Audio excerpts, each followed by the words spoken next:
कल्पना गर्नुहोस् त तपाईँ एउटा पाउरोटी किन्नको लागि गाडीको डिक्कीभरि पैसाका नोटहरू कोचेर बजार जाँदै हुनुहुन्छ। सुन्दा ठट्टा जस्तो लाग्छ होला, तर आजभन्दा केही वर्ष पहिले संसारमै एउटा देशमा यस्तो भएको थियो। त्यहाँका मानिसहरू नोट गनेर होइन, तराजुमा जोखेर सामान किन्थे। बाटोमा पैसा भुइँमा खस्यो भने मान्छेहरू पैसा छोडेर पैसा हालेको बोरा चाहिँ चोरेर भाग्थे, किनभने त्यो देशमा पैसाभन्दा जुटको बोरा महँगो थियो।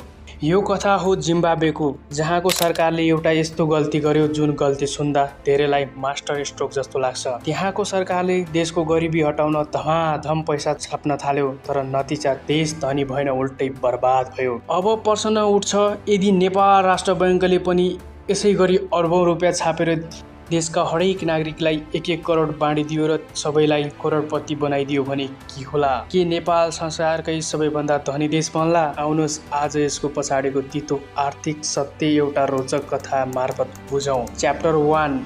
मानौ भोलि बिहान तपाईँ बिउजिँदा नेपाल राष्ट्र बैंकले सबैको बैंक खातामा 1-1 करोड रुपियाँ हालिदिएको मेसेज आयो। देशका गुड्ने गुन्द्रुकदेखि ठुला व्यापारीसम्म सबैजना रातारात करोडपति बने। अब के हुन्छ? तपाईँ खुसीले गदगद हुँदै जागिर छोड्नुहुन्छ। खेतमा काम गर्ने किसानले कोटोको दालो फाल्छ, फ्याक्ट्रीका मजदुर काममा जाँदैनन् र किराना पसलका साहुले सटर बन्द गर्छन्, किनभने सबैसँग करोड रुपियाँ छ। अब दुख कसले गर्ने? च्याप्टर 2।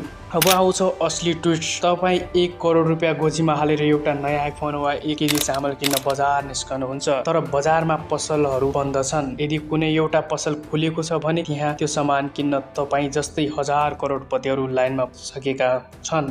पसलेले सोध्छ, म यो सामान किन 100 रुपियाँमा बेच्छु? किन्न आउने सबैसँग करोड रुपियाँ छ, अनि उसले त्यो सामानको भाउ सिधै 50 लाख रुपियाँ तोकिदिन्छ, किनभने पैसा सबैतिर छ तर सामान त्यही छैन। यसको मतलब पैसाको मात्रा बढ्यो तर देशमा उत्पादन बढेन। च्याप्टर 3।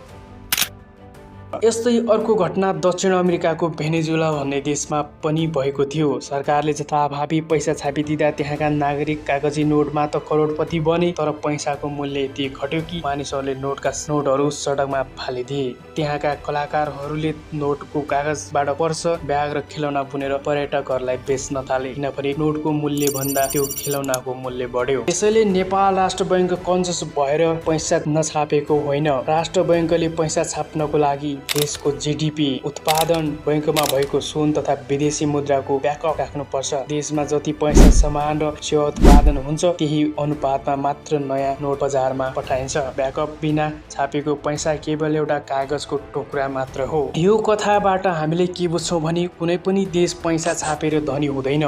देश धनी हुनको लागि त देशमै उत्पादन बढ्नुपर्छ, उद्योग धन्दा खुल्नुपर्छ र रोजगारी सिर्जना हुनुपर्छ। विदेशी देशमा हाम्रा सामानहरू निर्यात हुनुपर्छ। वास्तविक सम्पत्ति पैसा छाप्ने मेसिन होइन, नागरिकको मेहनत र देशको उत्पादन हो। त्यसैले राष्ट्र बैंकको पैसा नकाटेको नछापेको नै हामी सबै सुरक्षित हुनु हो। तपाईँलाई यो भिडियो कस्तो लाग्यो? कमेन्ट बक्समा चाहिँ कमेन्ट गर्नुहोला र यस्तै रोचक जानकारीमूलक भिडियोहरूका लागि हाम्रो च्यानललाई सब्स्क्राइब र भिडियोलाई लाइक गर्न नबिर्सनुहोला। धन्यवाद।